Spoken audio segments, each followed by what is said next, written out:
Cost indifference point को एक example से समझते हैं। सपोज एक कंपनी के पास प्रोडक्शन करने के लिए दो अल्टरनेटिव है, या तो मशीन ए या फिर मशीन बी।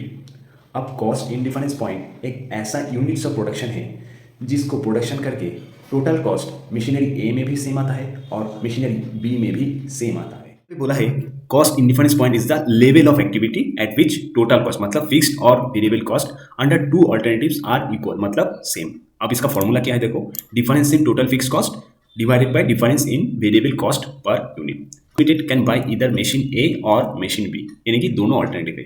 अब फिक्स्ड कॉस्ट मशीन ए में भी दिया है 2 लाख, बी में भी दिया है 3 lakh. Variable cost per unit machine A में दिया है 50 और मशीन बी में दिया है 40 पर यूनिट। अब कॉस्ट इंडिफरेंस पॉइंट कैलकुलेट करना है। Cost indifference point equals to difference in total fix cost मतलब मशीनरी बी का fix cost 3 lakh minus machinery A का फिक्स कॉस्ट 2 लाख, यानी कि 3 माइनस 2 1 लाख, और डिवाइडेड बाय क्या करना है डिफरेंस इन वेरिएबल कॉस्ट, यानी कि मशीनरी ए का 50 माइनस मशीनरी बी का 40, यानी कि डिवाइडेड बाय 10। तो कॉस्ट इंडिफरेंस पॉइंट आ जाता है 10,000 यूनिट्स।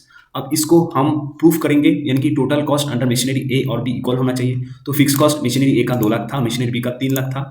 अब अगर इंडिफरेंस पॉइंट है 10,000 यूनिट्स तो मशीनरी ए का क्या होगा 10,000 इंटू 50, यानी कि वेरिएबल कॉस्ट कितना था 50, तो 5 लाख, और मशीनरी बी का हो जाएगा 10 फुल लाख। तो मशीनरी ए में भी टोटल कॉस्ट 7 लाख और मशीनरी बी में भी टोटल कॉस्ट 7 लाख।